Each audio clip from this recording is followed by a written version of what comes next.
Bonjour, bonjour à vous, chers auditeurs conscients, bienveillants et allumés.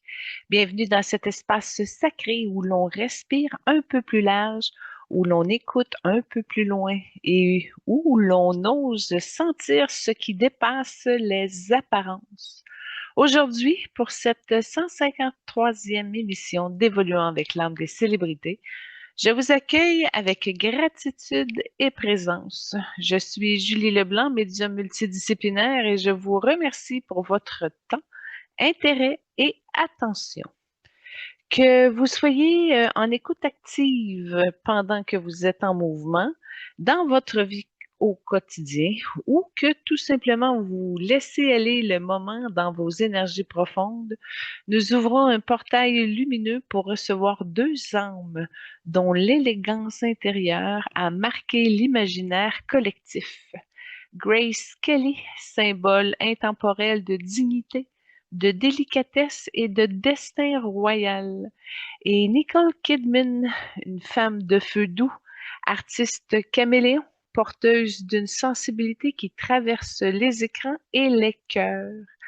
Leur vibration nous rejoint aujourd'hui non pas pour parler de gloire ou de carrière, mais pour révéler ce qui se cache derrière le voile, leurs élans d'âme, leurs apprentissages, leurs forces invisibles et ce qu'elles ont à nous transmettre pour notre propre évolution. Installez-vous, respirez, laissez votre intuition s'ouvrir. Nous entrons ensemble dans un moment de vérité subtile, de beauté intérieure et de guidance inspirée. Commençons par les retours. Cette partie de l'émission qui met à jour les relations auprès des âmes avec lesquelles nous nous sommes entretenus dans des émissions antérieures. Le retour numéro un, ben déjà, j'avais fait un travail avec Albert Camus sur le partage de son expérience de toujours travailler, même si la reconnaissance et les moyens ne suivent pas. Il y a un travail qui a été fait, mais une deuxième étape est arrivée. C'est ce que je vous partage. Alors, ça a été un soin d'âme inspiré d'Albert Camus pour ceux qui travaillent dans l'invisible sans retour immédiat. Camus, dans sa vibration d'âme, porte une médecine très particulière, celle de la lumière qui persiste même quand le monde ne la voit pas. Son soin pour moi et pour tous ceux qui donnent sans être vus se déploie en trois mouvements. La reconnaissance intérieure. Il faut imaginer Sisyphe heureux. Dans son premier mouvement, l'énergie de Camus vient retirer de mon champ la croyance que la valeur de mon œuvre dépend du regard extérieur. Il est venu dissoudre la fatigue d'être utile sans être reconnu, la sensation d'injustice et d'inéquité, la contraction dans le plexus quand la vie tarde à répondre, puis la solitude de la mission intérieure et l'ajustement énergétique pendant le passage ou la transition. Il a replacé dans le cœur une vérité simple. Tu n'es pas à rémunérer pour tout ce que tu fais, mais pour ce que tu es en train de devenir. Ce soin réaligne mon axe. Ça dit aussi, ne travaille pas pour être vu, travaille parce que tu es lumière. Il parle également de la révolte sacrée. La révolte chez Camus n'est pas une colère, c'est un refus de se trahir. On était bien d'accord sur ce point. Puis ce deuxième mouvement, ben, Camus est venu réactiver ma puissance d'existence. Il aide à reprendre sa place dans le monde visible, affirmer son œuvre sans s'excuser, cesser de minimiser son impact ou de l'associer à les finances, se libérer de la posture de servante de la lumière pour entrer dans celle de la créatrice consciente prospère. Il nous rappelle que la vie ne nous doit rien, mais que toi ou moi, tu te dois tout ou je me dois tout. Ce soin redonne la force de dire intérieurement, je mérite d'être soutenue, d'être portée et d'être abondante. Puis, c'est un appel à l'abondance lucide. Au milieu de l'hiver, j'ai découvert en moi une invincibilité. Dans ce dernier mouvement, Camus vient ouvrir mon champ de réception.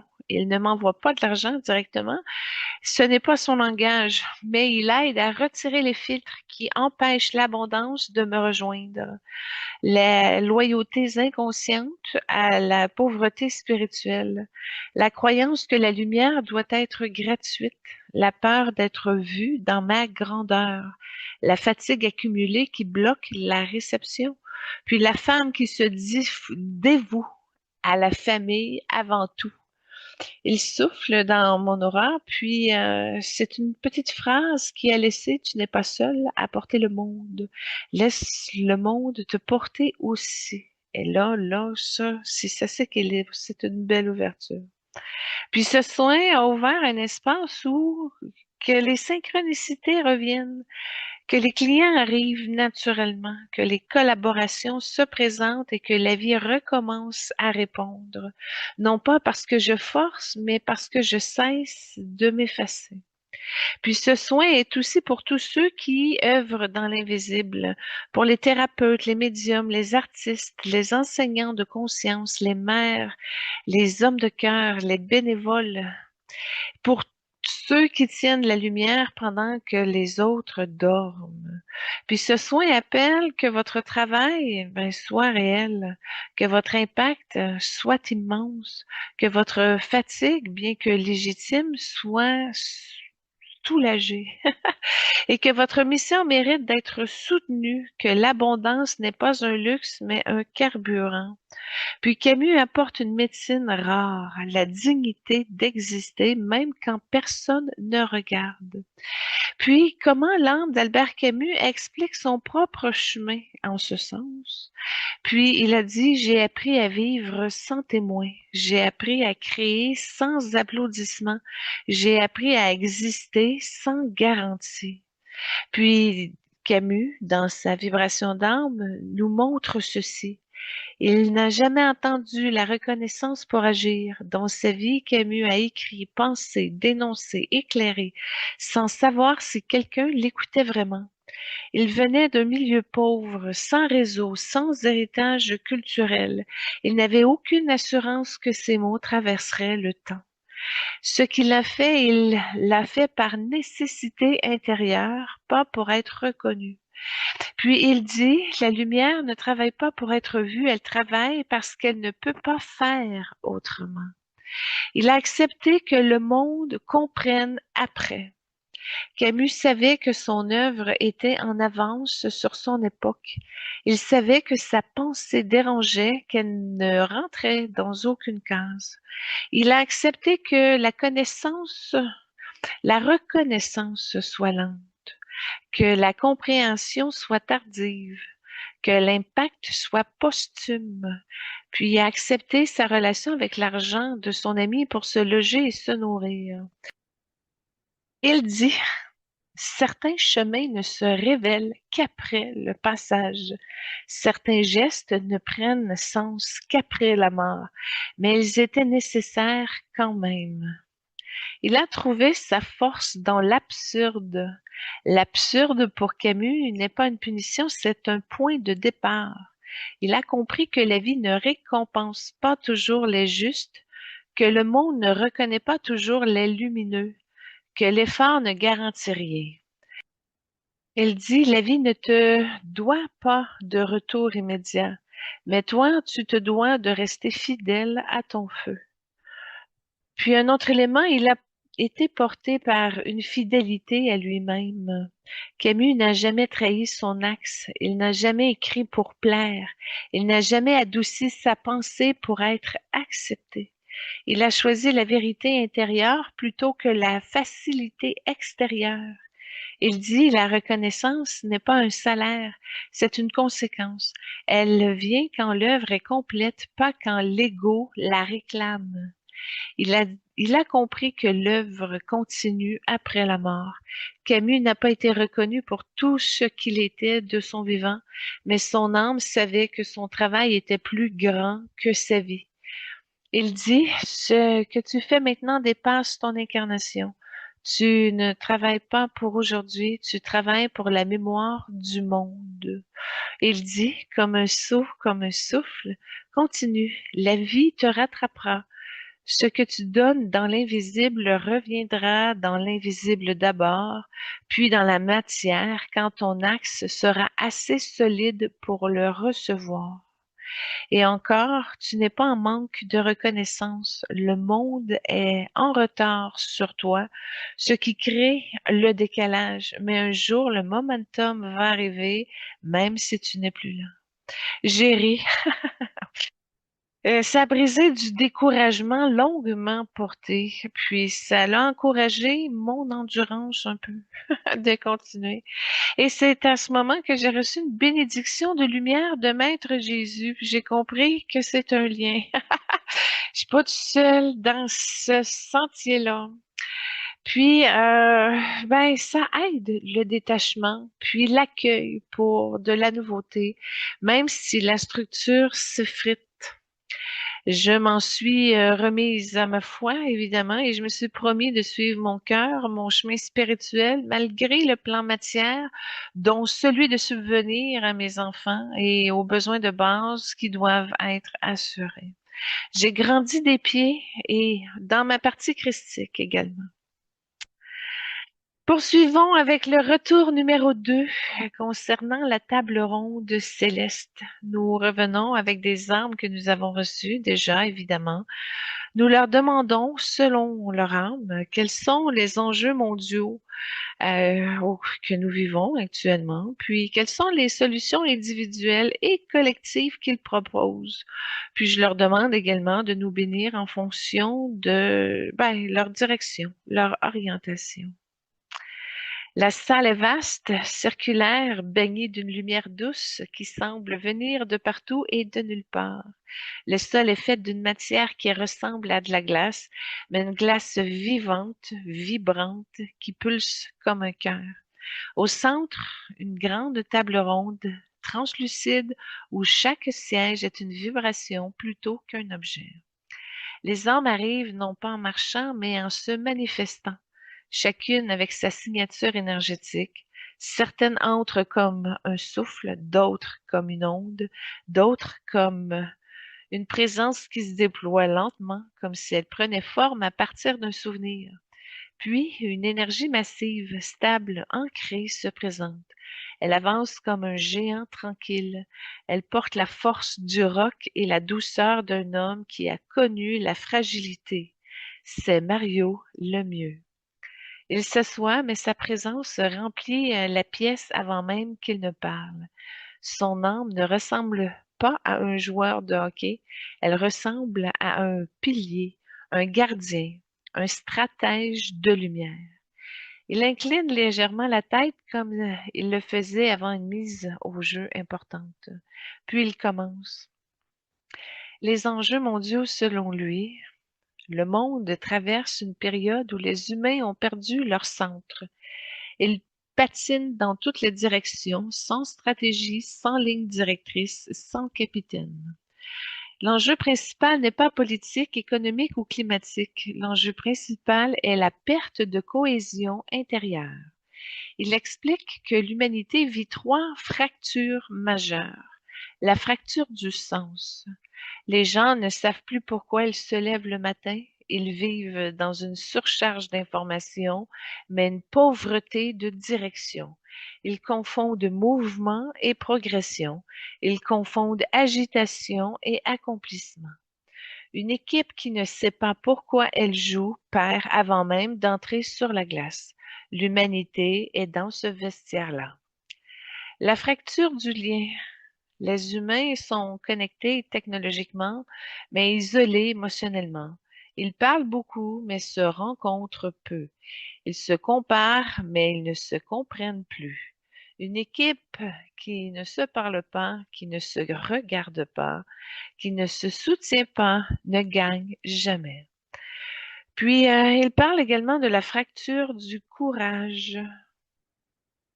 Les gens ont peur de se tenir debout, peur de dire non, peur de dire oui, Peur de déplaire, peur d'être vu dans leur grandeur. Le courage n'est pas bruyant. Le courage, c'est de rester sur la glace, même quand tu es blessé, même quand tu es fatigué, même quand tu doutes. L'humanité doit retrouver ce courage-là. Il pose les mains sur la table et une onde de lumière se propage. La solution commence toujours par soi. Toujours. Il parle de revenir à son axe. Il dit que chaque humain doit retrouver son centre, son rôle, sa mission. Pas la mission grandiose, pas la mission spectaculaire, la mission simple, être soi, mais pleinement. Quand tu joues ta position, tu aides toute l'équipe. Quand tu veux jouer toutes les positions, tu deviens un poids. Il parle également de prendre soin de son énergie comme un athlète. Il insiste. Le monde manque de discipline énergétique. Les gens brûlent leur lumière sans la renouveler. Ils donnent trop, trop vite, trop souvent. Un athlète ne performe pas en s'épuisant. Il performe en se respectant. Vous devez apprendre à gérer votre lumière comme une source sacrée. Il dit également de dire la vérité intérieure, que la vérité n'est pas une arme, mais un alignement. Quand on dit la vérité, on se replace dans son axe. Quand on la tait, on se décentre. La vérité n'est pas là pour convaincre, elle est là pour libérer. Puis au niveau des solutions collectives, selon Mario Lemieux, en son âme, il regarde autour de la table comme s'il voyait l'humanité entière. Il suggère de créer des équipes de conscience. Il dit que les êtres humains doivent arrêter de travailler seuls. Les travailleurs de lumière, les thérapeutes, les artistes, les enseignants doivent se regrouper, se soutenir, se reconnaître. Une seule étoile brille, un ciel étoilé transforme la nuit. Il parle également de réhabiliter le leadership du cœur. Il dit que le monde manque de leaders intègres, calmes et solides. Pas des leaders bruyants, mais des leaders stables. Le meilleur joueur n'est pas toujours le capitaine. Le capitaine est celui qui élève les autres.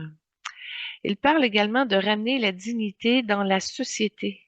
Il dit que la dignité est la valeur la plus menacée. La dignité au travail, la dignité du vivant, la dignité de l'âme.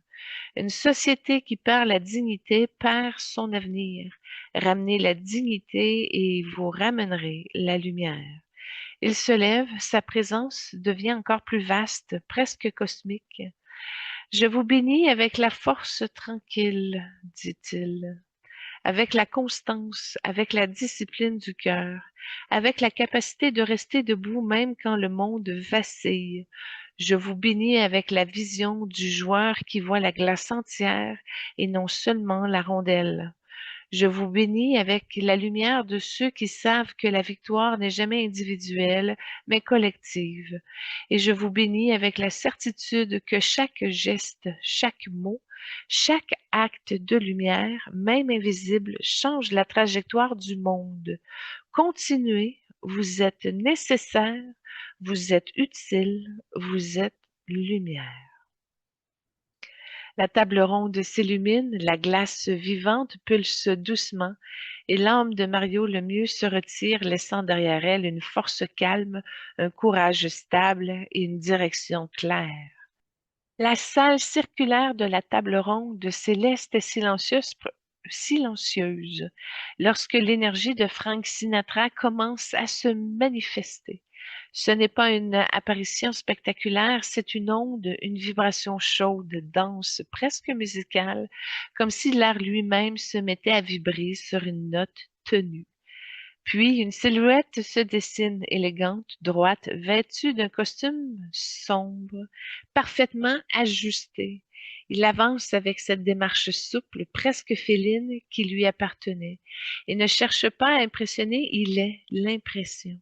Son aura est d'un bleu nuit profond traversé de filaments argentés, la couleur des âmes qui ont vécu intensément, aimé intensément, souffert intensément, et qui ont laissé une trace vibratoire indélébile. Il s'assoit, incline légèrement la tête, comme un homme habitué à observer avant de parler. Puis il sourit. ce sourire qui a fait fondre des foules entières, et dit simplement merci de m'avoir invité et oui, j'ai quelque chose à dire. Sinatra regarde la table, puis l'humanité, comme s'il voyait à travers les couches du temps. Vous savez, j'ai vécu dans un siècle où tout changeait trop vite, et je vous regarde aujourd'hui et je vois que vous vivez dans un siècle où tout change encore plus vite. Le problème, c'est ce que les gens font de leur cœur pendant que tout bouge autour d'eux.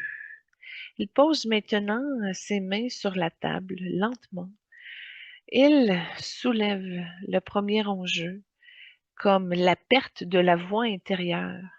Le monde parle trop fort, dit-il. Les gens ne s'entendent plus penser. Ils ne savent plus ce qu'ils veulent, ce qu'ils aiment, ce qu'ils sont. Ils vivent dans le bruit, dans la comparaison, dans la peur de ne pas être assez. Et quand tu perds ta voix intérieure, tu perds tout. Il ajoute, la plupart des conflits, des violences, des divisions viennent de là. Des gens qui ne savent plus qui ils sont, alors ils se battent pour exister. Il soulève le deuxième enjeu comme la solitude moderne.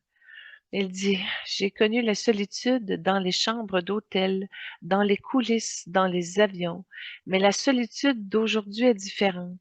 Elle est numérique, elle est silencieuse, invisible. Les gens sont entourés, mais ils ne sont plus connectés. Il secoue la tête. Une société qui ne sait plus créer des liens, c'est une société qui se fissure. Ce qui l'amène au troisième enjeu, la perte du sens du beau. Le beau n'est pas un luxe, dit-il, c'est une nécessité. Le beau élève, rassemble, le beau guérit. Mais aujourd'hui, on court après l'efficacité, la rapidité, la rentabilité, et on oublie la beauté. Et quand un monde oublie la beauté, il devient dur, froid et même dangereux. Sinatra se redresse comme s'il allait rentrer dans une chanson.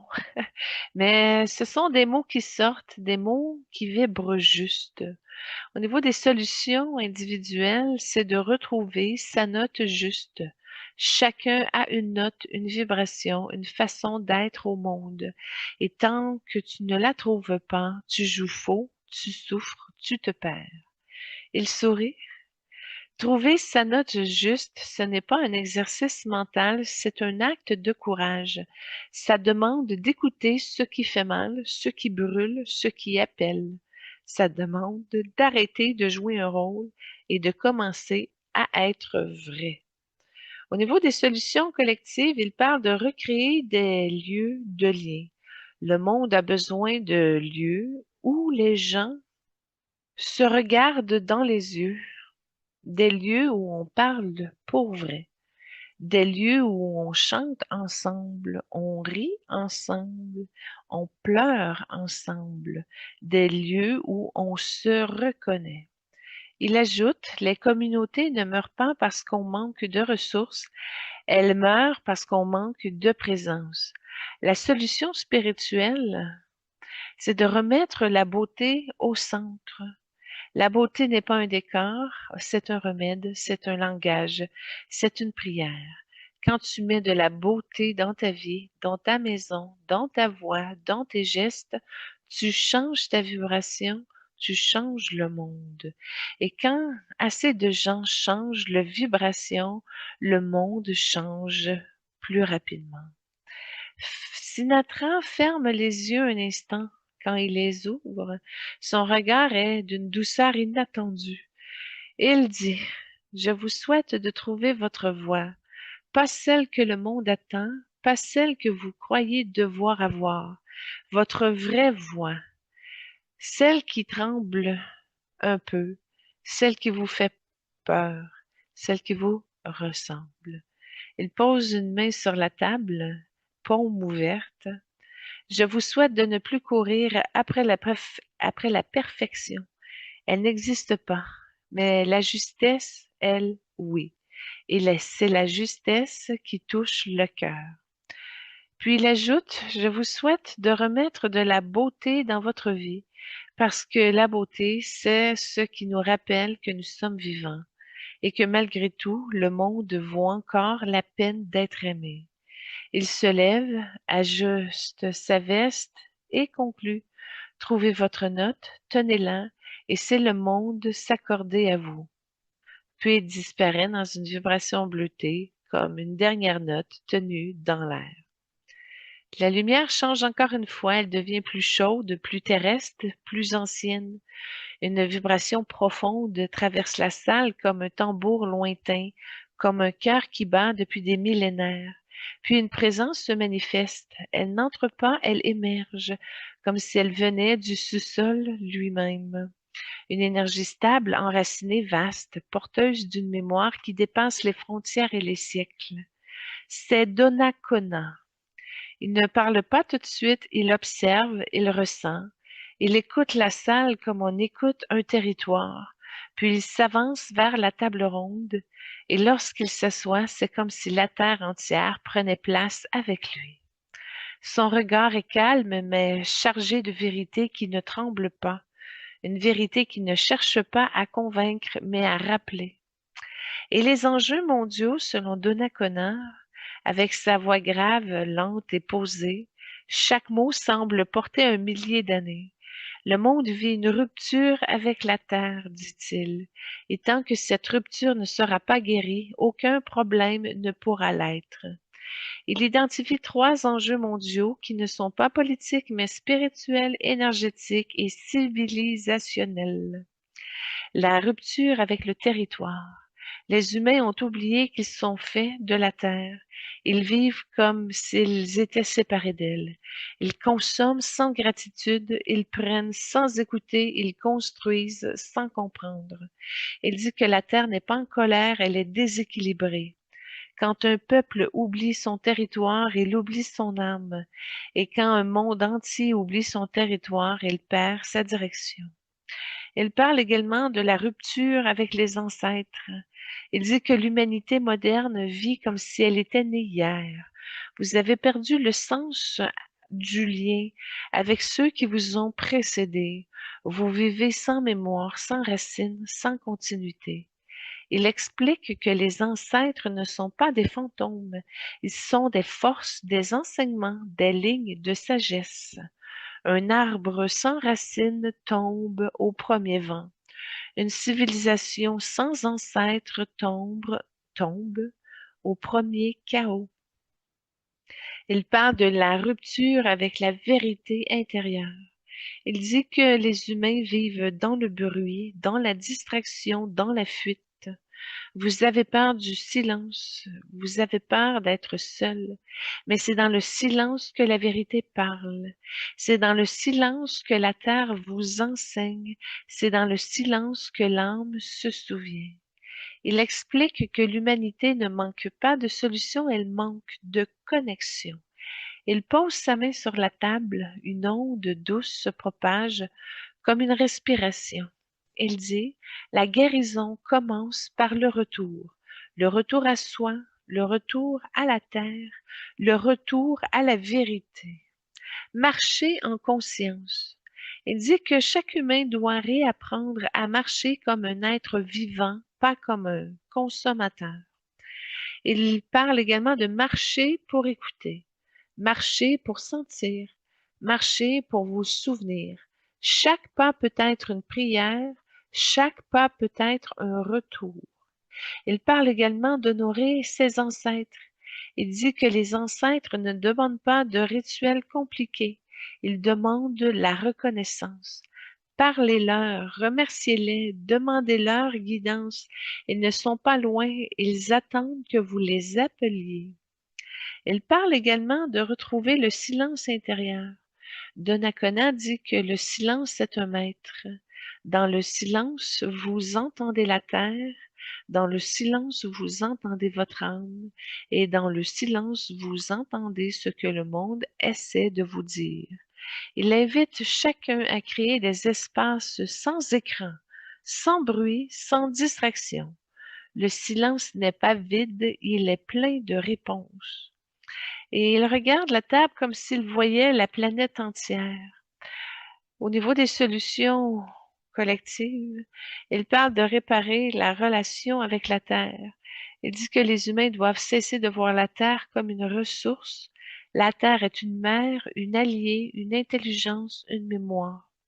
Il propose que les sociétés réapprennent à écouter les cycles, respecter les limites, honorer le vivant, protéger ce qui nourrit, de ramener la sagesse ancestrale dans les décisions. Il dit que les peuples anciens ne sont pas le passé, ils sont la mémoire du futur. Vous devez réintégrer la sagesse des anciens dans vos choix, pas pour revenir en arrière, pas pour avancer autrement. Il propose que les leaders apprennent à consulter les gardiens du territoire, les porteurs de mémoire, les voix silencieuses, les traditions vivantes. Il parle également de créer des communautés de conscience. Il dit que l'humanité doit sortir de l'individualisme. Une personne seule peut survivre, un peuple uni peut guérir. Il propose que les humains créent des cercles, des alliances, des communautés, des espaces de partage, des projets collectifs alignés avec le vivant. Donnacona se lève, sa présence devient immense comme un arbre ancien, comme une montagne. Il dit, je vous bénis avec la mémoire de la terre, la mémoire de vos ancêtres, la mémoire de votre âme. Je vous bénis avec la force du territoire, celle qui ne tremble pas, celle qui ne ment pas, celle qui vous attend depuis longtemps. Je vous bénis avec la vérité intérieure, celle qui vous ramène à vous, celle qui vous ramène au vivant, celle qui vous ramène à la paix. Revenez, revenez à la terre, revenez à votre lignée, revenez à votre silence et le monde redeviendra à l'équilibre. La présence de Donnacona se retire doucement, mais son énergie reste comme un chant ancien qui continue de vibrer dans l'air. La lumière change encore une fois, elle devient plus dense, plus chaude, presque solaire. Une vibration puissante traverse la salle comme un souffle profond, un cœur qui bat avec conviction. Puis, une présence se manifeste, elle n'entre pas en douceur, elle avance, avec une détermination tranquille, une force qui ne cherche pas à dominer, mais à inspirer. Et c'est Arnold Schwarzenegger. Son énergie est massive, mais pas écrasante. Elle est structurée, disciplinée, concentrée. Il porte l'aura de quelqu'un qui a appris à se construire, à se dépasser, à se relever. Il s'assoit à la table ronde avec une simplicité désarmante. Pas de grands gestes, pas de démonstration, juste une présence solide, stable, ancrée et juste. Puis il sourit, un sourire franc, direct, qui dit tout est possible si tu t'engages vraiment. Les enjeux mondiaux, selon Schwarzenegger, sa voix est posée, claire, sans détour. Chaque mot est comme un poids bien placé, un muscle bien contracté. Il dit, le monde vit une crise de volonté. Les gens savent ce qu'ils doivent faire, mais ils ne le font pas. Il identifie trois grands enjeux mondiaux qui ne sont pas physiques, mais psychologiques, énergétiques et civilisationnels. Il parle de la perte de la discipline intérieure. Les humains veulent des résultats sans effort, ils veulent changer sans se transformer, ils veulent la force sans l'entraînement. Il dit que la discipline n'est pas une contrainte, c'est une liberté. Quand tu es discipliné, tu deviens maître de toi-même. Quand tu ne l'es pas, tu deviens esclave de tes excuses. Au niveau de l'enjeu sur la confusion entre la motivation et l'engagement, il dit que les humains attendent d'être motivés pour agir. La motivation est un feu d'artifice, l'engagement est un soleil. Le feu d'artifice s'éteint, le soleil revient chaque jour. Il explique que l'humanité souffre d'un manque d'engagement profond, durable et stable. Il soulève également la fragmentation de l'identité. Il dit que les gens vivent en morceaux. Ils sont une personne au travail, une autre à la maison, une autre sur les réseaux et ils ne savent plus qui ils sont vraiment. Il explique que cette fragmentation crée de l'anxiété, de la confusion, de la fatigue, une perte de direction. Et il ajoute, quand tu n'es pas unifié, tu ne peux pas avancer. Tu tires dans toutes les directions. Puis il pose sa main sur la table, une énergie chaude, volontaire, déterminée se propage. Il dit, la solution commence par la reconstruction de soi, pas par les autres, pas par le monde, par toi. Alors, il propose de créer une routine sacrée. Il dit que la routine n'est pas monotone, elle est fondatrice. Ce que tu fais chaque jour construit ton destin, pas ce que tu fais une fois de temps en temps. Il propose que chaque personne crée un rituel du matin, un rituel du soir, un engagement quotidien envers son corps, son esprit et son âme. La constance est plus puissante que le talent. Il parle également de développer la force mentale. Il dit que la force physique n'est qu'un symbole, la vraie force est intérieure. La force mentale, c'est de faire ce que tu as dit que tu ferais, même quand tu n'as plus envie.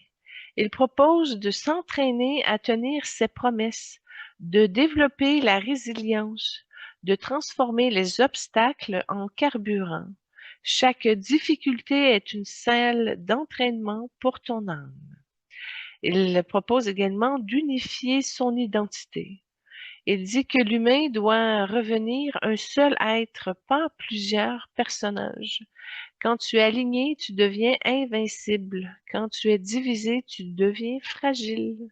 Il propose de dire la vérité, d'assumer ses choix, d'arrêter de jouer des rôles et de devenir cohérent pour que l'alignement crée la puissance. Il regarde la table comme s'il voyait une salle d'entraînement planétaire. Il dit de créer une culture de responsabilité, que les sociétés modernes manquent de responsabilité personnelle. Les gens blâment les autres, le système, la vie, mais la transformation commence quand tu dis c'est à moi de changer. Il propose que les communautés valorisent l'effort, la discipline, la constance et la responsabilité. Il propose également d'encourager la collaboration plutôt que la compétition destructrice. Il dit que la compétition saine est un moteur, mais la compétition toxique détruit. Quand tu veux être meilleur que toi-même, tu grandis. Quand tu veux écraser les autres, tu te perds. Il propose que les humains apprennent à s'entraider, se soutenir, célébrer les progrès des autres, de créer des alliances, de construire des environnements qui soutiennent la transformation. Arnold dit que les humains sont influencés par leur environnement. Si tu veux devenir fort, entoure-toi de force. Si tu veux devenir discipliné, entoure-toi de discipline. Si tu veux devenir lumineux, entoure-toi de lumière. Il propose que les sociétés créent des espaces de croissance, des communautés d'entraînement intérieur, des environnements qui encouragent la santé, la conscience et la résilience. Arnold se lève, sa présence devient immense comme une montagne, comme un soleil. Il dit, je vous bénis avec la force intérieure, avec la discipline qui libère, avec la volonté qui transforme. Je vous bénis avec la constance, celle qui construit les destins, celle qui traverse les tempêtes, celle qui ne renonce jamais. Je vous bénis avec l'unité intérieure, celle qui fait de vous un être complet, cohérent et puissant. Je vous bénis avec la certitude que vous pouvez vous reconstruire, vous réinventer, vous dépasser à tout moment dans votre vie. La force n'est pas un don, c'est une décision. Prenez-la et le monde changera autour de vous. La lumière pulse, la présence d'Arnold se retire doucement, mais son énergie reste, comme un feu intérieur qui continue de brûler. La salle se transforme une dernière fois, elle devient plus douce, plus dorée, presque veloutée. Une vibration subtile traverse l'espace comme une note tenue parfaitement, sans effort, sans tremblement. Puis une présence apparaît. Elle n'entre pas, elle s'avance avec une élégance naturelle, une assurance tranquille, une aura de femme qui a traversé les critiques, les attentes, les projections et qui a choisi de rester fidèle à elle-même. C'est Barbra Streisand. Son énergie est à la fois puissante et délicate. Elle porte la force d'une artiste qui a refusé de se conformer et la vulnérabilité d'une âme qui a toujours cherché la vérité dans chaque note, chaque geste, chaque choix. Elle s'assoit à la table ronde avec une grâce simple, presque intime, comme si elle s'installait dans un studio d'enregistrement prête à livrer une vérité. Puis elle inspire doucement et la salle entière semble retenir son souffle. Les enjeux mondiaux, selon Barbara, sa voix est douce mais précise. Chaque mot est comme une note juste, placée exactement où elle doit être. Elle dit, le monde vit une crise d'authenticité. Les gens jouent des rôles, ils portent des masques, ils se cachent derrière des images, ils ont peur d'être vus tels qu'ils sont vraiment. Elle identifie trois enjeux majeurs profondément humains et profondément émotionnels. Elle parle de la perte de la vérité émotionnelle. Elle dit que les humains ne savent plus ce qu'ils ressentent. Ils confondent émotion et réaction. Ils confondent sensibilité et faiblesse. Ils confondent expression et performance. Elle explique que l'humanité souffre d'un blocage du cœur. Quand le cœur se ferme, la société se durcit. Quand le cœur se ferme, la compassion disparaît. Quand le cœur se ferme, la beauté s'éteint. Elle parle également de la domination de l'image sur l'être. Elle dit que les humains vivent dans un monde où l'apparence a pris le dessus. Elle dit, vous regardez à travers les yeux des autres, vous vous jugez à travers leurs attentes, vous vous perdez dans des standards qui n'ont rien à voir avec votre âme. Euh, Barbara explique que cette obsession de l'image crée de l'insécurité, de la comparaison, de la honte et de la déconnexion. L'image n'est pas le problème, c'est l'oubli de l'être derrière l'image. Elle parle également de la peur de la singularité. Elle dit que l'humanité a peur de ce qui est unique. Vous voulez être aimé, alors vous vous lissez, vous vous adaptez, vous vous rétrécissez. Mais le monde n'a pas besoin de copies, il a besoin de voix vraies. Elle explique que la singularité est une force, pas un défaut. Ce qui vous rend différent vous rend nécessaire. Elle pose ses mains sur la table, une vibration douce, presque musicale, se propage avec beaucoup de roses. La solution commence par la voix. Pas la voix qui chante, la voix qui dit la vérité. Retrouver sa voix intérieure. Elle dit que chaque humain doit réapprendre à écouter sa propre voix. Votre voix qui sait, votre voix qui sent, votre voix qui vous guide, mais vous devez lui laisser de la place. Elle propose de parler avec sincérité, de nommer ses émotions, de dire ce qui est vrai même si c'est fragile, de cesser de s'excuser d'exister. La vérité n'a pas besoin d'être forte, dit Barbara, elle a besoin d'être vraie. Elle souligne également d'honorer sa singularité. Elle dit que l'unicité est un cadeau. Ce que vous voyez comme un défaut est souvent votre plus grande force. Votre différence est votre signature. Votre signature est votre pouvoir. Elle invite chacun à cesser de se comparer, cesser de se diminuer, cesser de se cacher, puis d'embrasser ce qui vous rend unique. Car la beauté n'est pas dans la perfection, elle est dans la vérité. Elle propose également de créer de la beauté autour de soi. Elle dit que la beauté est une médecine. La beauté guérit, élève, ouvre le cœur, crée de la beauté même en petites touches. Votre âme en a besoin, le monde en a besoin. Elle propose de chanter, de peindre, de décorer, de cuisiner, de créer, de s'entourer de ce qui vous inspire. La beauté est un acte de résistance. Puis au niveau des solutions collectives, selon l'âme de Barbra Streisand, elle regarde la table comme si elle voyait une scène planétaire. Elle propose de ramener l'art au centre de la société.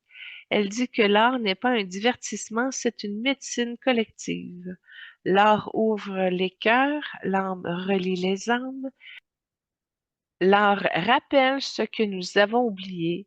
Vous devez redonner une place sacrée à la création, puis de créer des espaces d'expression authentique. Elle dit que les humains ont besoin d'espaces où ils peuvent être vrais, pas des espaces de performance, des espaces de vérité, des espaces où l'on peut dire voici ce que je ressens, sans jugement, sans masque, sans peur. Elle propose des cercles de parole, des ateliers créatifs, des communautés sensibles, des espaces de vulnérabilité. Et elle propose également de valoriser la sensibilité comme une force. Elle dit que la sensibilité est l'avenir. Les sociétés qui survivent sont celles qui savent sentir, celles qui savent écouter, qui savent aimer. La sensibilité n'est pas une faiblesse, c'est une intelligence. Elle propose que les leaders apprennent à écouter, ressentir, comprendre, accueillir. Le monde a besoin de leaders sensibles, pas de leaders durs et entêtés. Elle se lève, sa présence devient lumineuse, presque irisée, comme une note qui s'élève et ne retombe jamais. Je vous bénis avec la vérité de votre voix, avec la vérité, avec la beauté de votre singularité, avec la force de votre sensibilité. Je vous bénis avec le courage d'être vous, sans masque, sans filtre, sans peur. Je vous bénis avec la lumière de l'authenticité, celle qui ouvre les cœurs, celle qui guérit les blessures, celle qui transforme le monde. Soyez vrai, soyez beau, soyez vous, et le monde deviendra plus doux, plus juste, plus humain. La lumière pulse une dernière fois. La présence de Barbra se retire doucement comme une mélodie qui continue à résonner longtemps après la dernière note. Ce qui conclut nos retours. Voilà. Alors, je vous présente la première trame sonore de l'émission qui est inscrite dans le descriptif sur YouTube. Et c'est pour ouvrir la rencontre avec l'âme de Grace Kelly, nous plongeons dans l'univers éclaté et vibrant de Mika. Cette pièce, à la fois théâtrale, exubérante et profondément expressive, rend hommage à la dualité de cette icône, la femme publique façonnée par l'élégance et la retenue, et l'être intérieur, plus libre, plus coloré, plus audacieux que l'on imagine. À travers les envolées vocales et son énergie presque opératique, Mika nous invite à sentir ce qui se cache derrière le mythe, une âme qui a longtemps jonglé entre conformité et authenticité, entre rôle imposé et vérité intime. C'est dans cette vibration contrastée que nous ouvrons le portail vers Grace Kelly pour écouter ce qu'elle a à nous révéler aujourd'hui. Alors, voici notre première invitée, une femme dont le nom résonne encore partout dans le monde, Grace Patricia Kelly, actrice oscarisée, icône de style et princesse de Monaco. Une femme qui a vécu seulement 52 ans, mais qui a laissé une empreinte immense. Grace Kelly, c'est d'abord une enfant de Philadelphie, née le 12 novembre 1929 dans une famille catholique, riche, sportive et très influente. Son père était un triple champion olympique d'aviron, devenu entrepreneur millionnaire. Sa mère, Margaret Mayer, sa mère, Margaret Mayer, était une pionnière de l'éducation physique et une ancienne mannequin. Grace grandit entourée de 3 frères et sœurs dans une maison construite par son père dans un milieu où la discipline, la réussite et la visibilité sociale étaient la norme. Très jeune, elle se tourne vers la scène. Elle étudie au théâtre, devient mannequin puis actrice.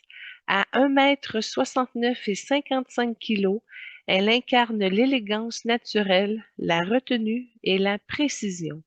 Entre 1952 et 56, elle tourne avec les plus grands Hitchcock, Cary Grant, James Stewart et Clark Gable. Elle remporte 16 prix majeurs, dont l'Oscar de la meilleure actrice en 1954 pour Une fille de la province.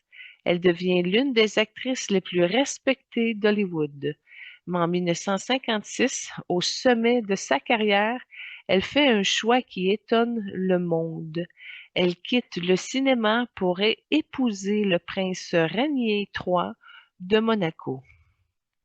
Sa famille verse une dot de 2 millions de dollars et Grace devient Son Altesse Sérénissime, la princesse Grace de Monaco, portant 142 titres officiels. Elle donne naissance à 3 enfants, à Caroline en 1957, Albert en 1958 et à Stéphanie en 1965.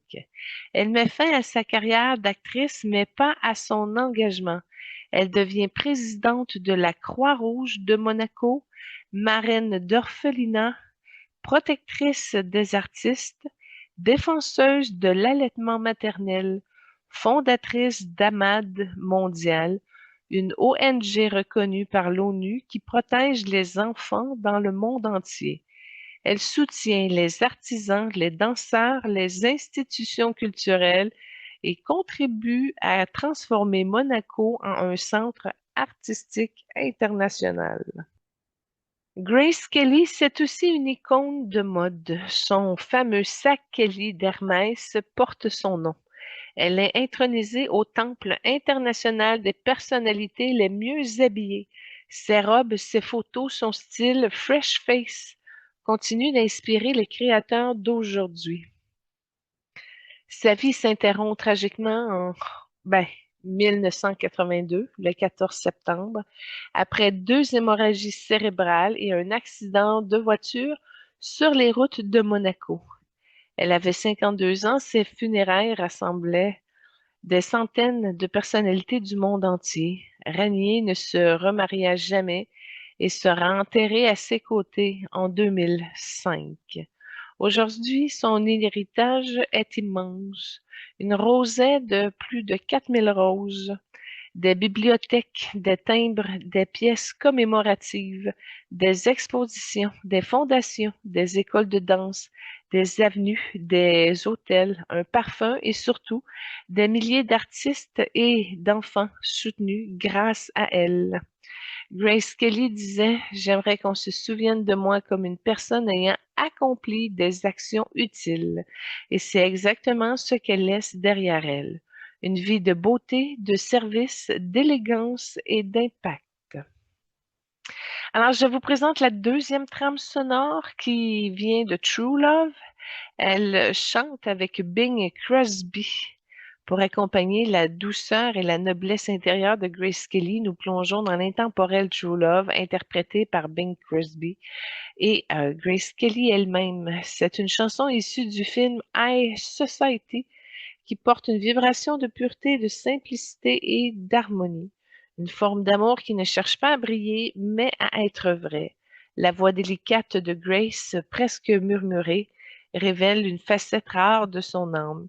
Une tendresse authentique, loin des projecteurs, loin des attentes.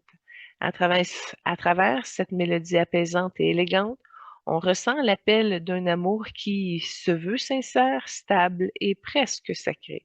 C'est une porte d'entrée idéale pour rejoindre l'essence de Grace Kelly, celle qui aspire à la paix intérieure, à la beauté du lien et à la vérité du cœur. Alors, si on y va avec une lecture vibratoire de ces énergies, bien, c'est une âme hyper intuitive, mystique, magnétique, capable de renaître plusieurs fois dans une seule vie. On voit une énergie de transformation, de l'intensité et du destin karmique.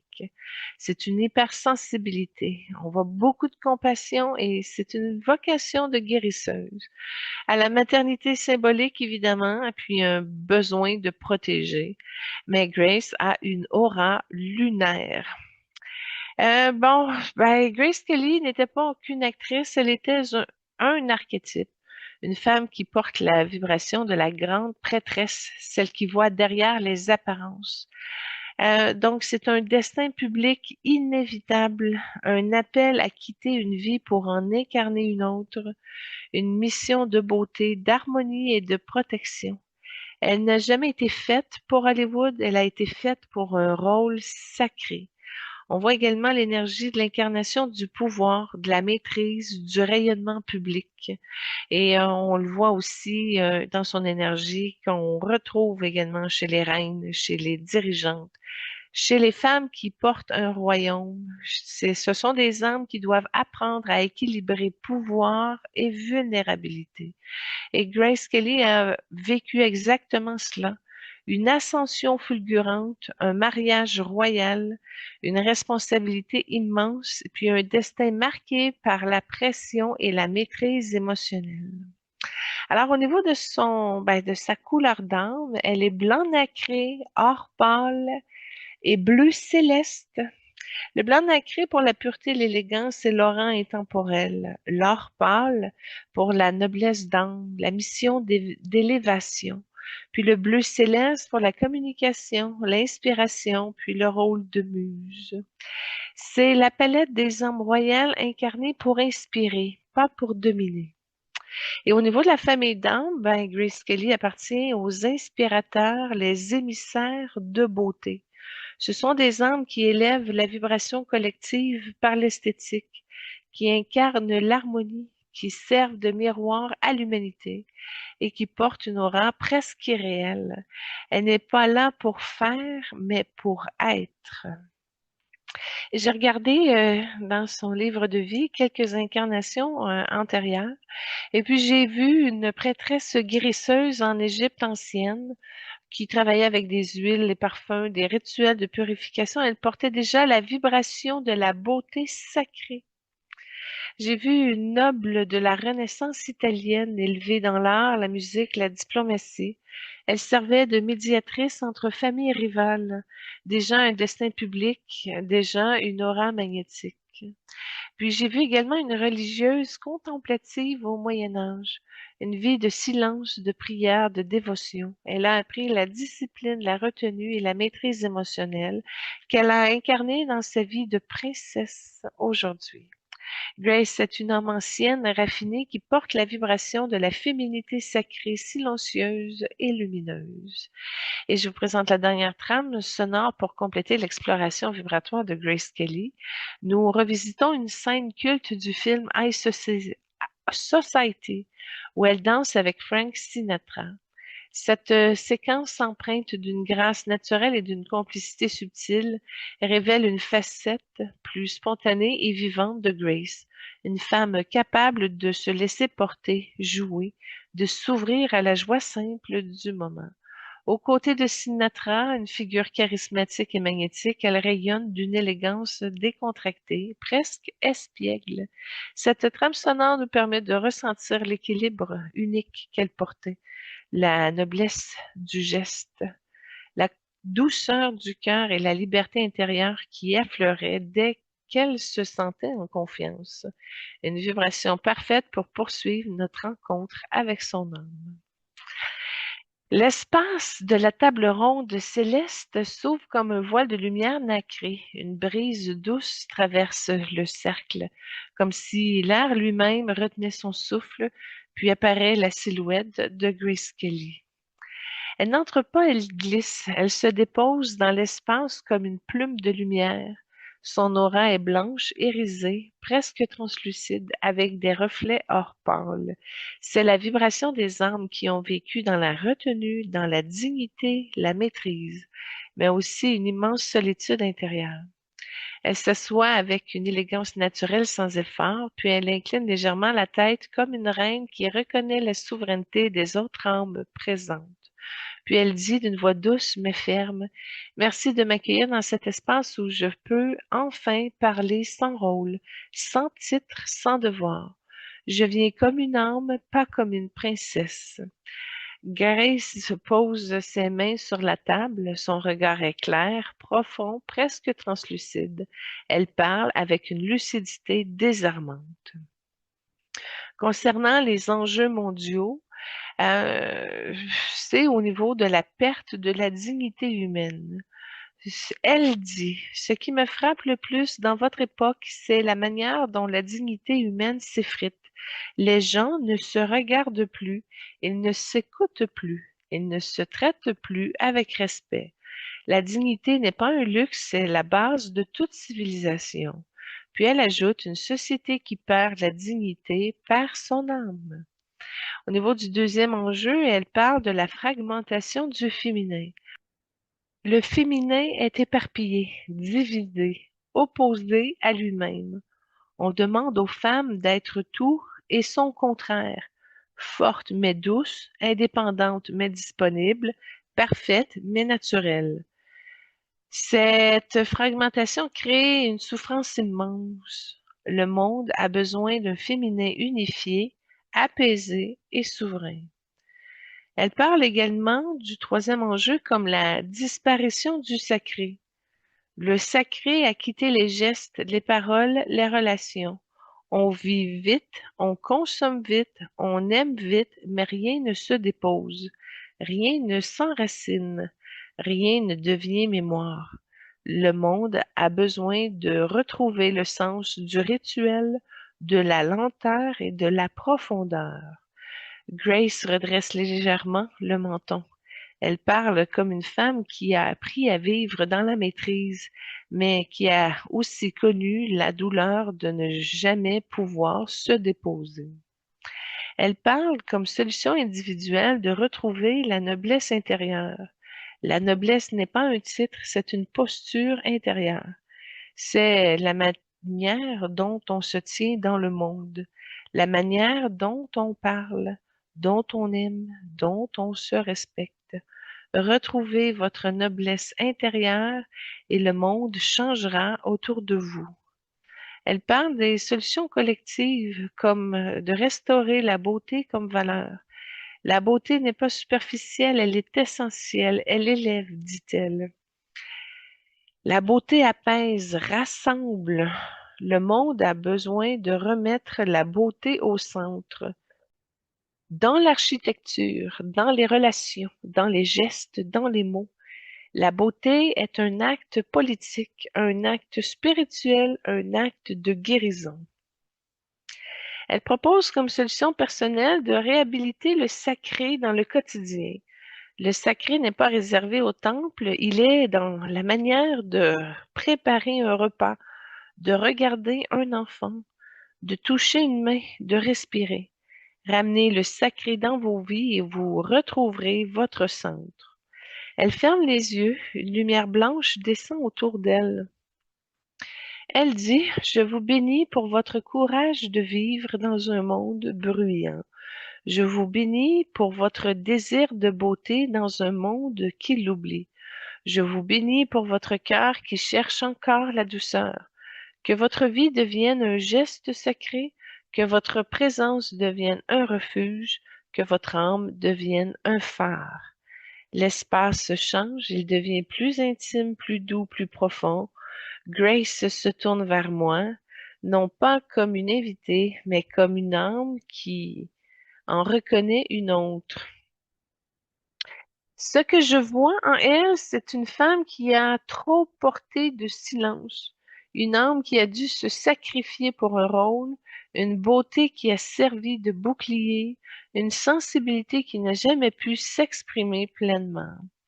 Mon âme s'approche de la sienne, une lumière verte et or se déploie.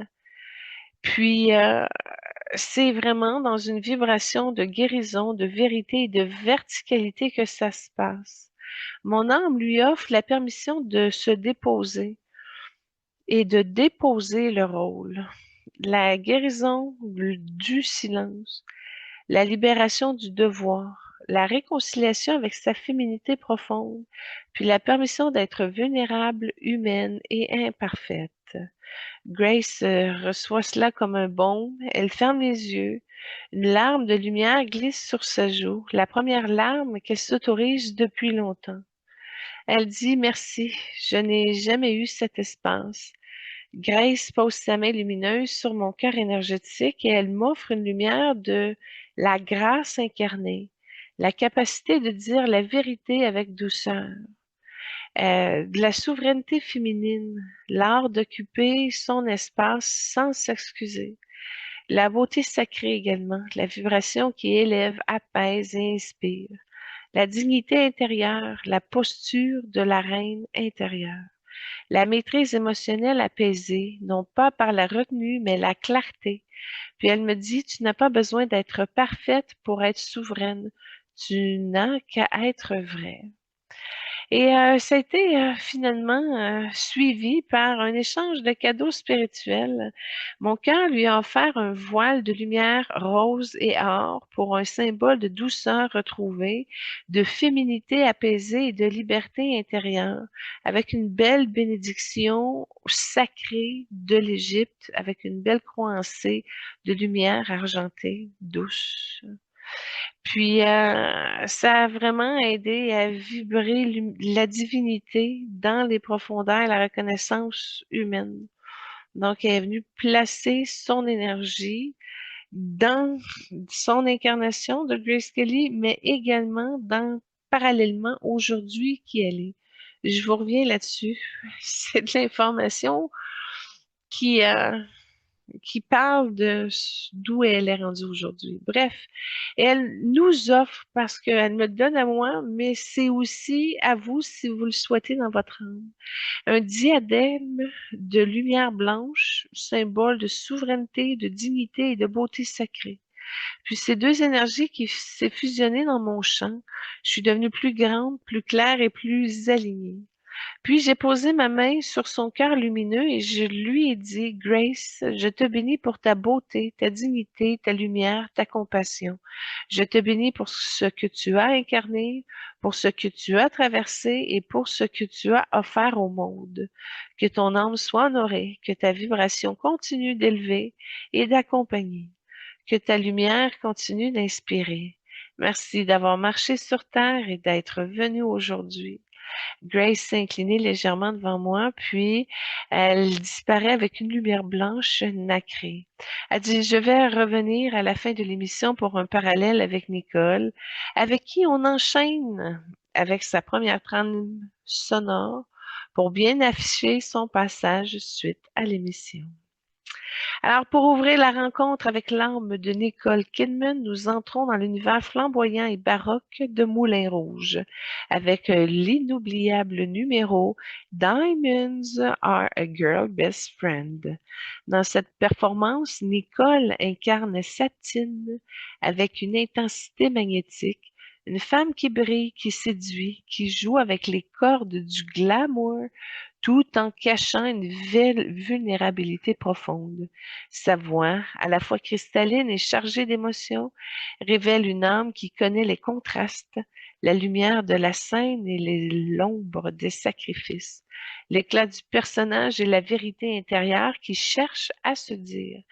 Cette trame sonore nous plonge dans l'essence même de Nicole Kidman, une artiste caméléon capable de traverser les archétypes pour toucher à quelque chose de plus grand, de plus vrai, de plus humain. Une entrée parfaite pour sentir sa vibration d'âme. Alors, plongeons dans la vie et la carrière d'une actrice qui a traversé 4 décennies de cinéma, de théâtre et de télévision en se réinventant sans cesse. Nicole Mary Kidman, née le 20 juin 1967 à Honolulu. Actrice, productrice, chanteuse humanitaire, figure mondiale du cinéma, Nicole Kidman est l'une des artistes les plus respectées et les plus influentes de notre époque. Alors, Nicole grandit en Australie dans une famille intellectuelle et engagée.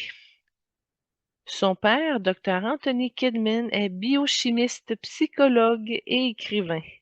Sa mère, Janelle Ann Glennie, enseigne dans une école d'infirmières et milite pour les droits des femmes. Nicole est l'aînée de 2 filles. Sa sœur Antonia deviendra journaliste. Élevée dans la tradition catholique, elle fréquente des écoles religieuses pour jeunes filles. Très grande, tôt, 1,78 m, rousse, timide, complexée, elle se réfugie dans la danse classique puis dans le théâtre. À 13 ans, Jane Campion la repère, mais l'école refuse de la laisser tourner. Elle poursuit sa formation au Victorian College of the Arts puis au Philip Street Theatre avec Naomi Watts avant d'intégrer l'Australian Theatre for Young People. À 16 ans, elle débute au cinéma dans Bush Christmas. Elle enchaîne les rôles en Australie puis se fait remarquer dans Calme blanc en 1989. Tom Cruise la voit dans ce film et l'impose comme partenaire dans Jour de tonnerre et leur histoire commence. Nicole devient une star internationale. Elle tourne Billy, Backgate, Horizon lointain, Malice, My Life et Prête à tout, qui lui vaut son premier Golden Globe. Elle enchaîne avec Batman Forever, Portrait de femme, Le Pacificateur, Les Ensorceleuses et enfin Ice Wide Shut, tourné pendant 1 an et demi avec Stanley Kubrick. Ce film marque un tournant. Nicole n'est plus Madame Cruz, elle devient une actrice majeure. Puis, Nicole enchaîne les chefs-d'œuvre Moulin Rouge, Les Autres, The Hours, Dogville, Cold Mountain, Birth. L'interprète furent Margot at the Wedding, La Boussole d'or, Australia, Nine. En 2003, elle remporte l'Oscar de la meilleure actrice pour The Hours, devenant la première Australienne à recevoir cette distinction. Nicole brille aussi sur scène au théâtre. En 98, The Blue Room, performance qualifiée de pure théâtrale Viagra. En 2015, Photographe 59 avec Rosalind Franklin, acclamée par la critique, puis elle a eu le prix Natasha Richardson. Nicole explore des rôles plus sombres dans les années 2010 avec une maturité artistique plus risquée, plus psychologique. Rabbit Hole a eu un Oscar nomination, Paperboy, Stoker, Les Voix du destin, Grace de Monaco, Paddington, Queen of the Desert, Strangerland, Lions, elle a eu un Oscar, en tout cas une nomination. Les proies, Mise à mort du cerf sacré, Boys Erased, Destroyer et Scandale. Elle devient une actrice de transformation, adepte de la méthode d'Actor Studio. Pour Destroyer, elle disparaît totalement derrière son personnage. La critique parle d'un rôle à la Clint Eastwood ou Al Pacino, mais au féminin. Puis, au niveau de la télévision, elle est la reine des mini-séries. Nicole révolutionne la télévision prestige avec Big Little Lies, où elle a eu 2 Emmy Awards et un Golden Globe. Top of the Lake, The China Girl, The Undoing, Nine Perfect Strangers, Roar, Faraway Downs, Special Ops Lioness, Expat, Un couple parfait et Scarpetta en 2026. Elle devient l'une des productrices les plus influentes du streaming. Puis, au niveau de la musique, Nicole chante dans plusieurs bandes originales, Moulin Rouge, Happy Feet, Nine, The Prom, The Undoing. Elle signe 2 duos marquants, Something Stupid avec Robbie Williams et Say Something avec Luke Evans.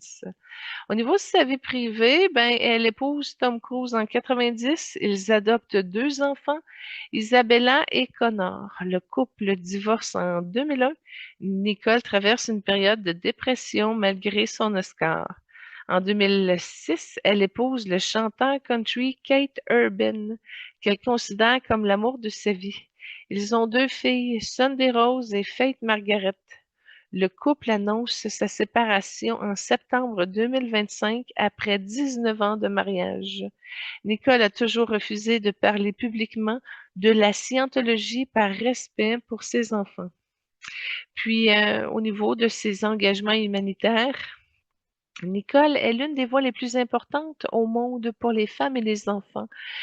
Pour l'UNICEF depuis 1994, Unifemme depuis 2006, porte-parole de la campagne Dites non en 2007, témoignage au Sénat américain en 2009, mission en Haïti en 2010, construction d'une école à Port-au-Prince, prix humanitaires internationaux en 2004, 2012, 2013.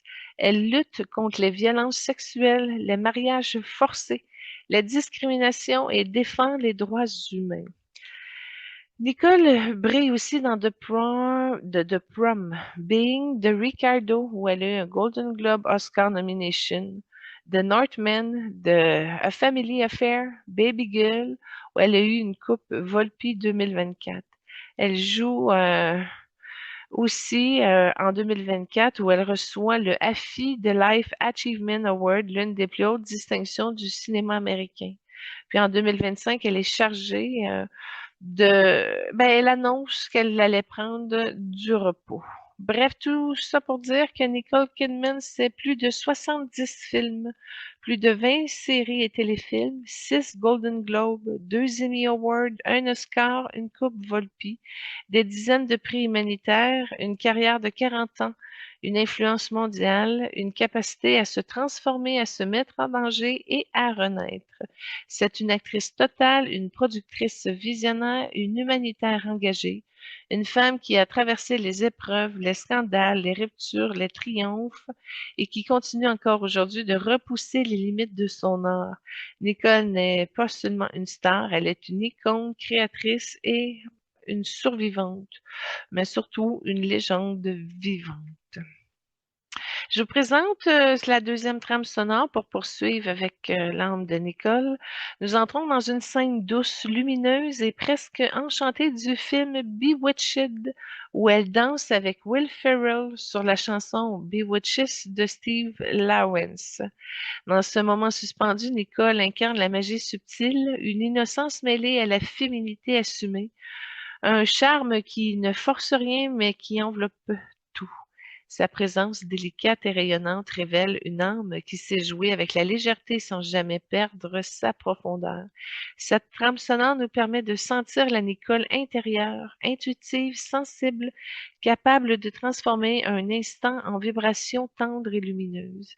C'est une énergie parfaite pour ouvrir le prochain segment. Quand on regarde dans les énergies de Nicole, on voit une multiplicité. Une incarnation de plusieurs vies en une seule, une quête de vérité, une spiritualité, puis de l'expansion. C'est une énergie de transformation, de l'intensité, puis une renaissance permanente. Nicole est une âme caméléon, chamane, psychopompe, capable de traverser les ombres pour ramener la lumière. Une mission d'incarnation, jouer des vies pour les libérer. Une capacité à canaliser des archétypes, une connexion profonde aux mondes invisibles. Elle ne joue pas, elle devient. On voit une énergie de la structure, du travail intérieur, de la reconstruction et de la résilience. Nicole est une âme qui déconstruit, reconstruit, renaît et bâtit sa propre vérité. Elle est des guérisseurs karmiques. Au niveau de sa couleur d'âme, elle n'est pas d'une seule couleur. On remarque de l'indigo, du rouge profond et de l'argenté. L'indigo pour la visionnaire intuitive médiumnique, le rouge profond pour l'incarnation, le courage, la traversée des ombres, puis l'argenté, une connexion lunaire, de la mémoire émotionnelle et de la sensibilité extrême. Nicole porte la vibration des voyageuses entre les mondes, mais on peut la voir aussi dans le blanc doré parfois. C'est une énergie qu'elle porte avec le temps. Il y a une préparation avec son énergie future. Nicole appartient à la famille d'âmes des transformateurs, qu'on pourrait appeler aussi les alchimistes. Fait qu'elle intègre aussi le mauve dans ses énergies, mais ce ne sont pas sa couleur d'âme. Donc, ce sont des âmes qui transmutent les traumas, qui incarnent les archétypes blessés, qui guérissent par l'art et qui plongent dans les zones interdites pour libérer la mémoire collective. Elle est une alchimiste émotionnelle. Alors, au niveau de son livre de vie, j'ai vu quelques incarnations antérieures, dont une chamane sibérienne. Puis, il y avait un croisement aussi mongol. Travaille avec les esprits, les trans, les mondes invisibles. Elle portait déjà la vibration de la transformation dans cette incarnation-là. J'ai vu une conteuse sacrée, une genre d'actrice dans la Grèce antique. Elle incarnait des mythes pour transmettre des vérités spirituelles, déjà une vocation d'incarnation à cette époque.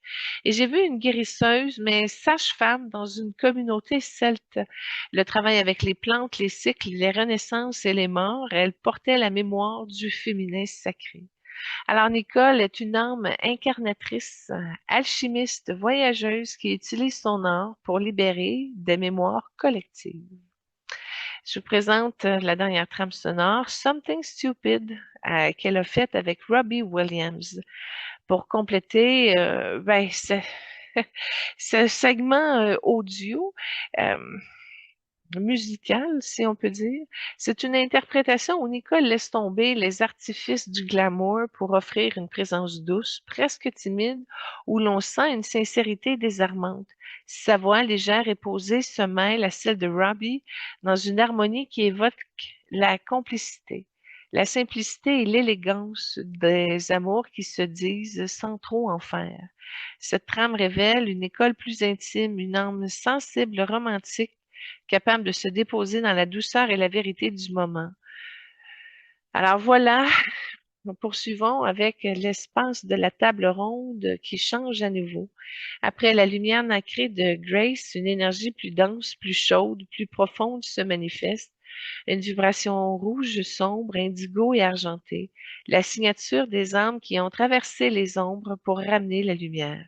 Nicole apparaît comme une silhouette d'abord floue, puis nette, mais pas figée. Elle est vivante, mouvante, comme si son aura respirait autour d'elle.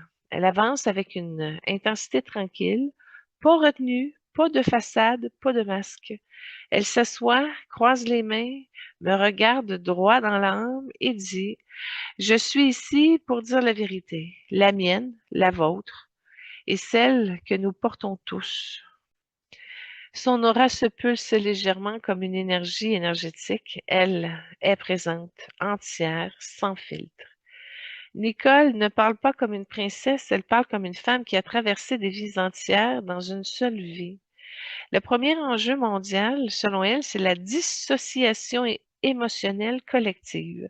Le monde est dissocié. Les gens vivent dans leur tête, ils ne sentent plus leur corps, ils ne sentent plus leurs émotions, ils ne sentent plus leur vérité. Quand un peuple ne sent plus, il devient manipulable, il devient fragile, il devient perdu. Elle ajoute: le retour au corps est le retour à la souveraineté. Comme deuxième enjeu, elle souligne la glorification de la performance. On demande aux gens d'être productifs, efficaces, parfaits. On ne leur demande jamais d'être vivants. La performance a remplacé la présence et c'est en train de tuer l'humanité. Elle secoue la tête, puis poursuit: on ne peut pas guérir dans un monde qui ne laisse pas de place à la lenteur, à la vulnérabilité, à l'imperfection. Et comme troisième enjeu, elle soulève la perte du courage émotionnel. Le courage émotionnel, c'est la capacité de dire: je souffre, j'ai peur, j'ai besoin d'aide, je ne vais pas bien. Le monde manque de courage émotionnel et sans lui, il n'y a pas de guérison possible. Au niveau des solutions individuelles et collectives que propose son âme, bien, de réintégrer son corps. Nicole se redresse, son énergie devient plus chaude, plus incarnée. Le corps est le premier temple, le premier oracle, le premier guide. Revenez à votre corps, respirez, sentez, accueillez. C'est là que commence la guérison. Elle parle également de normaliser la vulnérabilité, que la vulnérabilité n'est pas une faiblesse, c'est un passage, un pont, un espace de vérité. Si les communautés apprenaient à se dire la vérité émotionnelle, le monde changerait en une génération. Elle parle de transmuter plutôt que fuir. On ne guérit pas en évitant l'ombre. On guérit en la traversant, en la regardant, en la transformant. C'est ça l'alchimie. C'est ce dont le monde a besoin. Elle ferme les yeux, puis une lumière indigo descend autour d'elle. Elle dit, je vous bénis pour votre courage de sentir. Je vous bénis pour votre capacité à vous transformer, pour votre désir de vérité.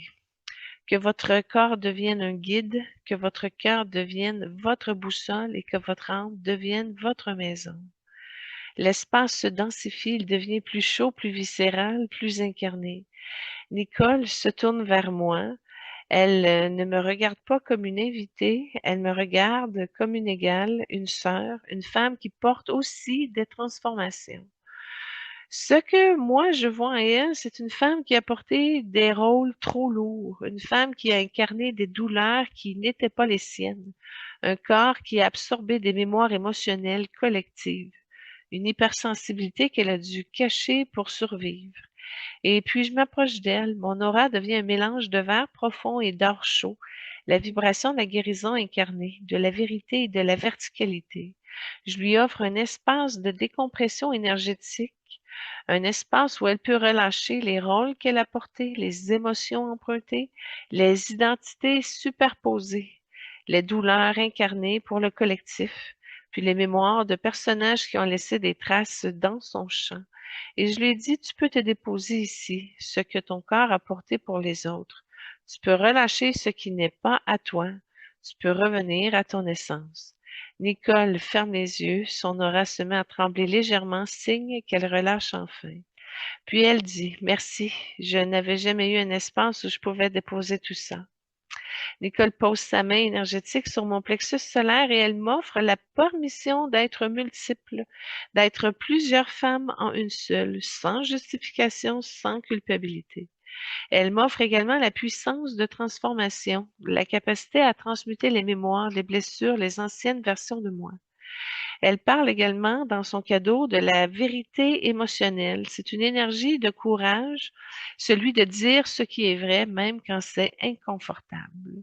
Et c'est également une profondeur incarnée dans la capacité de descendre dans mes propres couches pour me remonter et ainsi ma lumière. C'est aussi la liberté d'expression totale, sans masque, sans filtre, sans peur. Puis elle me dit, tu n'as plus besoin de choisir une version de toi, tu peux être toute, et ça, c'est ta force. Et puis je lui ai offert une sphère de lumière verte or, un noyau vivant, pulsant qui symbolise l'ancrage, la vérité, la guérison émotionnelle du corps. La permission de se reposer, puis la réintégration de son essence. Elle la prend dans ses mains, la porte à son cœur, puis elle respire. Puis elle m'a offert une flamme indigo rouge, une flamme vivante qui symbolise la transformation, la puissance créative, la vérité émotionnelle, la liberté intérieure et la capacité de traverser les ombres sans m'y perdre. Et elle dit, je pose cette flamme en toi, elle te reconnaît, elle te suivra. Et je pose ma main sur son cœur énergétique et je lui dis, Nicole, je te bénis pour ton courage, ta vérité, ta transformation. Je te bénis pour ce que tu as incarné, pour ce que tu as traversé et pour ce que tu as à faire au monde. Que ton corps retrouve la paix, que ton âme retrouve la douceur, que ta lumière continue d'éclairer les chemins des femmes qui se transforment. Merci d'avoir marché sur terre. Merci d'être venu aujourd'hui. Nicole incline la tête et son aura pulse une dernière fois, puis disparaît dans une lumière indigo. Et comme je vous ai dit un petit peu plus tôt, j'ai été chercher le lien d'âme entre Grace Kelly et Nicole Kidman. Et ce lien entre Grace et Nicole n'est pas un lien de hasard, il n'est pas un lien de simple admiration artistique, il n'est pas un lien de casting. C'est un lien d'âme.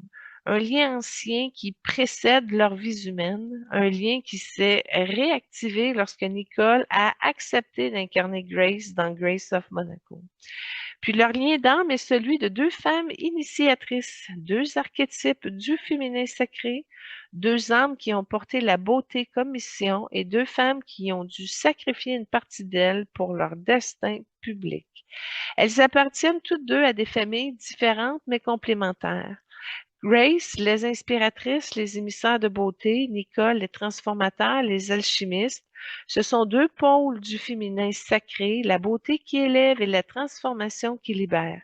Elles ne sont pas pareilles, elles sont complémentaires. Et c'est précisément ce que leurs âmes se reconnaissent.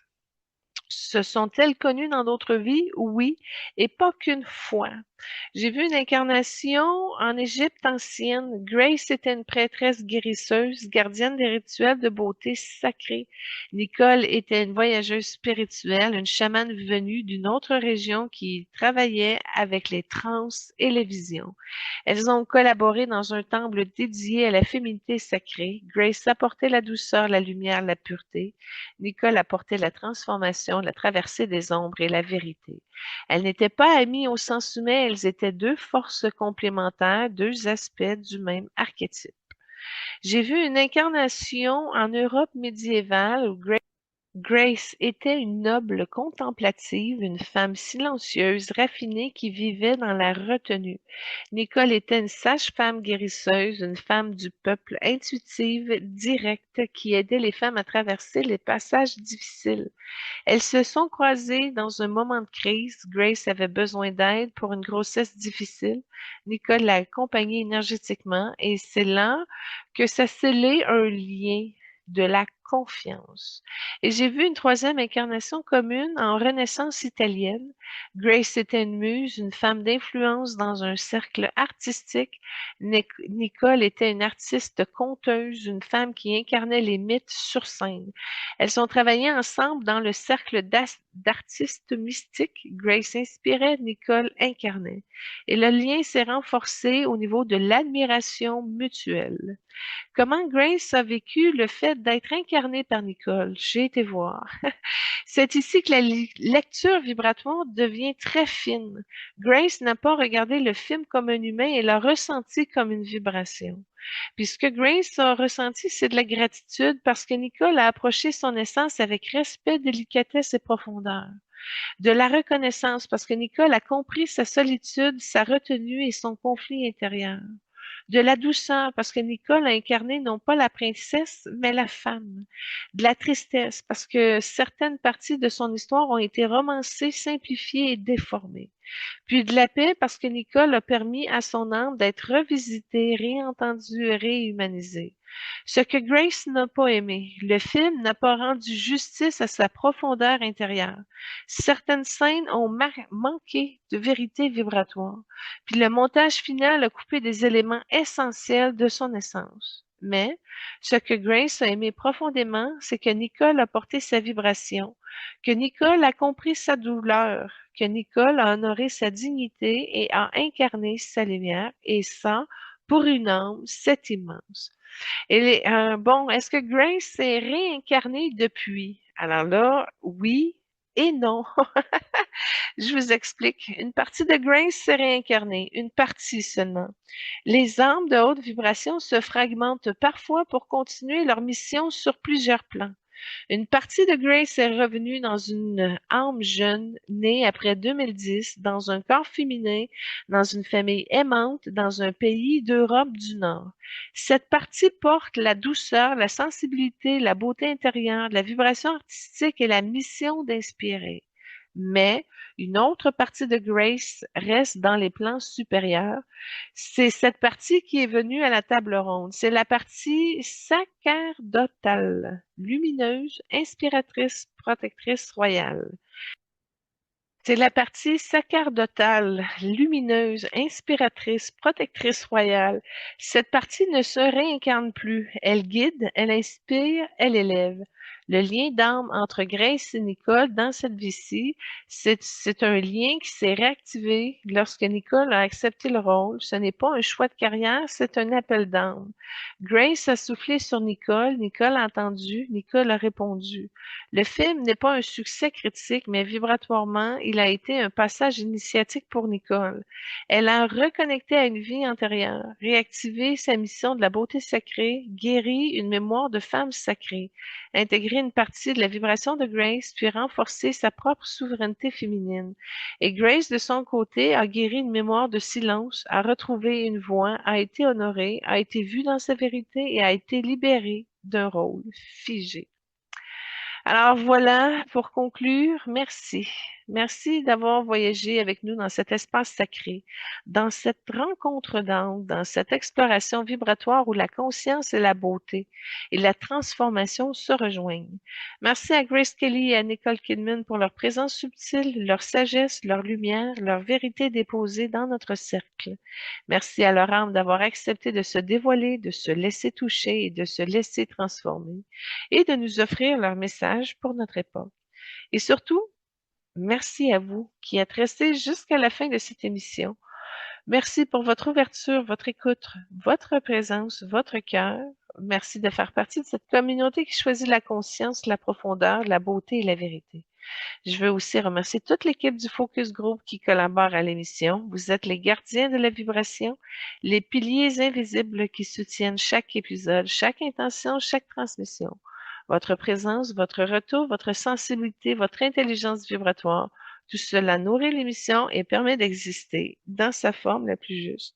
Et merci beaucoup, Lynn, pour tes recherches. Et si vous m'écoutez en ce moment et que vous avez écouté toutes les émissions offertes gratuitement, sans publicité d'Évoluant avec l'âme des célébrités sur YouTube, ben contactez-moi.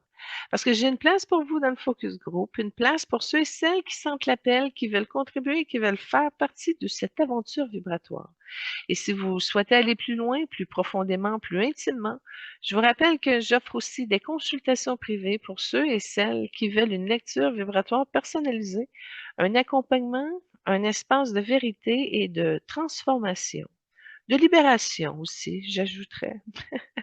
J'ai également créé plusieurs méditations guidées ainsi que des séries ateliers pour vous accompagner dans votre retour à soi, dans votre guérison, dans votre expansion, dans votre souveraineté intérieure.